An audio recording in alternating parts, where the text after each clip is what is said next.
Bismillahirrahmanirrahim. Assalamualaikum warahmatullahi wabarakatuh. Alhamdulillahirabbil alamin wassalatu wassalamu ala asrofil anbiya'i wal mursalin wa ala alihi washabihi ajmain. Pertama dan utama sekali, marilah kita panjatkan puji beserta syukur atas kehadirat Allah Subhanahu wa taala yang telah melimpahkan rahmat dan karunia-Nya kepada kita semua sehingga kita dapat melaksanakan kuliah pada hari ini. Sebelum itu, kami dari kelompok 9 yang beranggotakan Syahrul Ramadhanil dan Zakia ZT, saya sendiri sebagai moderator. Kami membawakan materi morfogenesis tumbuhan, simetri dan diferensiasi. Yang pertama, materi simetri yang akan saya bacakan sendiri. Simetri adalah sifat suatu benda atau badan yang juga biasa disebut untuk bagian-bagian tumbuhan, terutama batang, daun, maupun bunga. Jika benda tadi oleh sebuah bidang dapat dibagi menjadi dua bagian sedemikian rupa sehingga kedua bagian itu dapat saling menutupi. Jadi, seandainya bidang itu kita jadikan tempat untuk melipat, maka benda tadi dapat dijadikan suatu benda yang simetris. Pada tumbuhan, bunga dapat dikatakan sebagai simetri. Macam-macam simetris bunga yaitu yang pertama asimetris atau tidak simetris. Jika pada bunga tidak dapat suatu bidang bagian simetri dengan jalan apapun juga, misalnya bunga tasbih atau cana hibrida, seperti gambar di samping ini. Gambar ini tidak memiliki simetri apapun. Yang kedua itu ada setangkup tunggal atau monosimetris. Jika pada bagian bunga hanya dapat dibuat suatu bidang simetri saja yang membagi bunga tadi menjadi dua bagian yang setangkup. Sifat ini biasanya ditunjukkan dengan lambang atau anak panah, bergantung pada letaknya bidang simetri. Bunga yang setangkup ini dapat dibedakan menjadi 3 macam. Yang pertama, setangkup tegak. Setangkup tegak itu adalah jika bidang simetrinya berimpit dengan bidang median atau bidang tengah, misalnya pada bunga telang atau Clitoria ternatea. Dapat kita lihat pada gambar yang di samping ini yang warna biru ini. Mediannya di tengah dan simetri.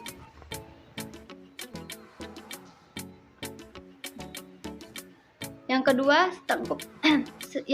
setangkup mendatar. Jika bidang simetrinya tegak lurus pada bidang median. Bidang median itu kayak bidang tengah kalau menurut saya.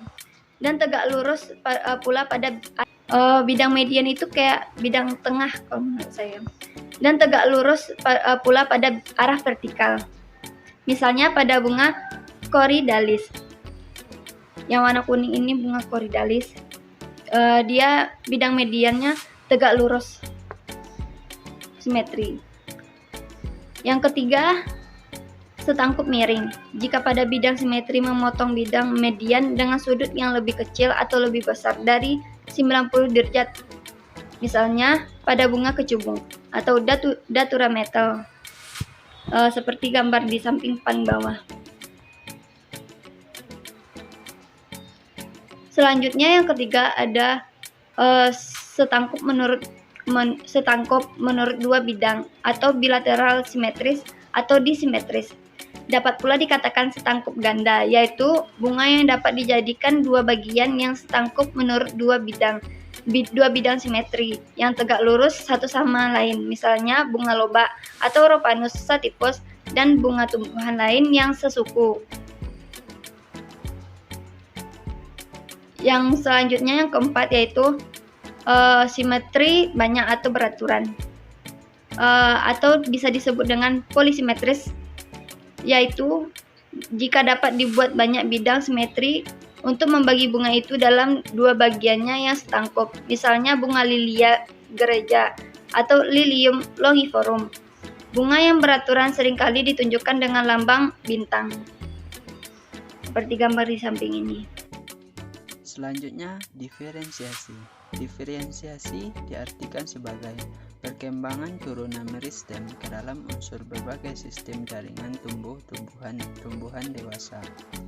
Diferensiasi dapat juga diartikan sebagai proses yang menyebabkan suatu sel berkomitmen menjadi sel tertentu. Diferensiasi pada tumbuhan adalah perubahan yang terjadi pada tumbuhan dari dalam keadaan jumlah sel membentuk organ-organ dan mempunyai struktur fungsi yang berbeda-beda. Di sini ada hubungan tumbuhan dengan diferensiasi. Yang pertama yang akan kita bahas adalah diferensiasi sel. Pada diferensiasi sel ini, setelah pembelahan sel akan terjadi perubahan-perubahan seperti peningkatan jumlah cairan vakuola, pengumpulan berbagai zat ergastik, perkembangan plastida dari proplastida, dan perolehan warna oleh plastida. Selanjutnya yaitu diferensiasi jaringan. Jaringan yang sel-selnya tetap mempertahankan kemampuan untuk membela diri atau bersifat embrionik disebut dengan jaringan meristem. Jaringan meristem dapat melakukan proses pertumbuhan dan spesifikasi secara morfologis. Hal ini disebut juga dengan diferensiasi. Jaringan meristem yang telah mengalami diferensiasi akan kehilangan karakteristik embrioniknya dan pada akhirnya berubah menjadi jaringan dewasa atau jaringan permanen. Pada proses diferensiasi jaringan, hasil diferensiasinya antara lain seperti epidermis, parenkim, kolenkim, xilem, dan floem. Selanjutnya ada beberapa tahapan-tahapan proses diferensiasi. Yang pertama yaitu spesifikasi. Pada fase ini disebut juga dengan fase labil, karena pada stadium ini komitmen sel masih reversibel, yang artinya dapat berubah kembali. Hal tersebutlah yang dinamakan dengan fase labil. Sel-sel yang terspesifikasi, sel yang memiliki kemampuan berdiferensiasi mengikuti lingkungan di mana sel tersebut ditempatkan. Tahapan kedua yaitu determinasi. Pada stadium ini, komitmen sel sudah irreversibel, yang artinya tidak dapat berubah kembali. Sel-sel yang sudah terdeterminasi, sel yang dapat berdiferensiasi secara autonomus menjadi sel yang sesuai dengan nasib sel yang sudah ditentukan, baik itu menjadi epidermis ataupun hal yang lainnya.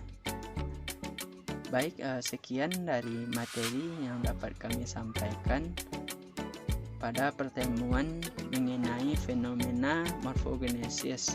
Pada materi kali ini, diferensiasi dan simetris. Terima kasih.